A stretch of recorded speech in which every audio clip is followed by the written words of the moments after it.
what would you say are the maybe like top three things that service providers or those just starting out on legislative advocacy should know about working with their state legislators? Yeah, I would give three pieces of advice on this front. The first, and they're all going to sound obvious, but that's sort of how it is, I'm sorry. The first is that, you know, building relationships is unbelievably important, and putting in the time required to build relationships before there's a moment of crisis or a specific ask is you know, difficult and painstaking and slow, but unspeakably valuable. We, you know, legislators are local politicians, and local politics very much operates on networks of relationships with opinion leaders and stakeholders, and there's nobody more valuable and meaningful in a community than someone who's a respected and appreciated service provider.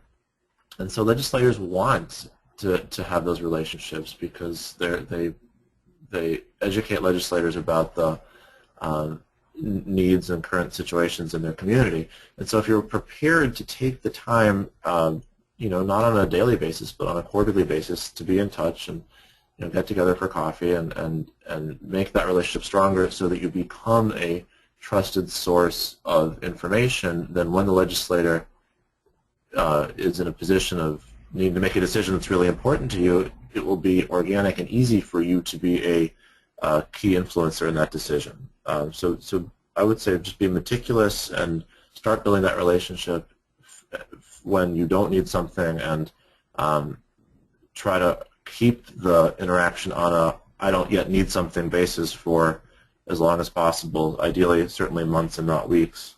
and that will certainly help. The second thing is early on in the webinar, I think it was Mary who talked about know the legislative process, and I think that's great advice, but more generally I would just say understand and respect in both directions the dichotomy between what you're an expert in and what the legislator you're talking with is an expert in. And so you're having the conversation because you know a hell of a lot more than they do about something, and you should be confident in your knowledge and expertise and confident in your role as an educator of the legislator when it comes to content that is your professional expertise and is surely not theirs. At the same time, they're a professional, or in some states, semi-professional legislator, and they understand the legislative process and the immutable procedural and, frankly, sometimes political constraints in a way that you can't. And so try to understand what they're telling you about those realities and try to be respectful of the fact that they're the expert and you're not. So that's really, I think, a very significant set of different attitudes to keep in your head at the same time. A lot of people will come see me and will be kind of too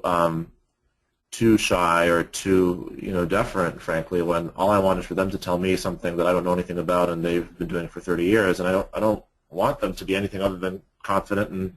telling me how it is. And then on the other hand, some people come in and sort of lecture me about when I have to call the bill or how the budget is going to have to look or you know, what the deadlines or procedures mean, and like, sorry, you know, I spend my whole life thinking about this stuff and you don't, and I'm happy to listen, but I hope you'll also listen to me as I share my thoughts about that. And then the last thing I want to say is a completely different psychological dichotomy that's, I think, incredibly important to keep your balance about, which is, on the one hand, think deeply and carefully about realpolitik and about the kind of political obstacles and realities that stand in the way of getting things done. Study them carefully, think about them deeply,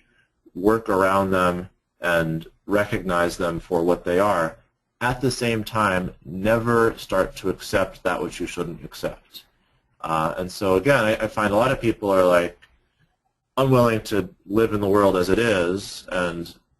kind of wish that the world were not as it is and do advocacy for an imaginary world, which therefore becomes unhelpful advocacy. On the other hand, some people become so enchanted with their understanding of the kind of, you know, sometimes uncomfortable and sometimes deeply imperfect world of political negotiation that they lose their own bearings a little bit. And it's a very rare and very, very, very valuable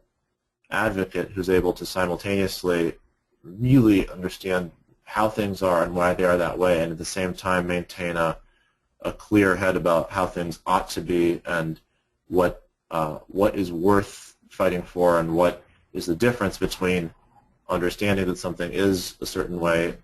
and, on the other hand, becoming of a world that you perhaps don't want to become of. So those are my three thoughts on kind of initial attitudes regarding legislative advocacy.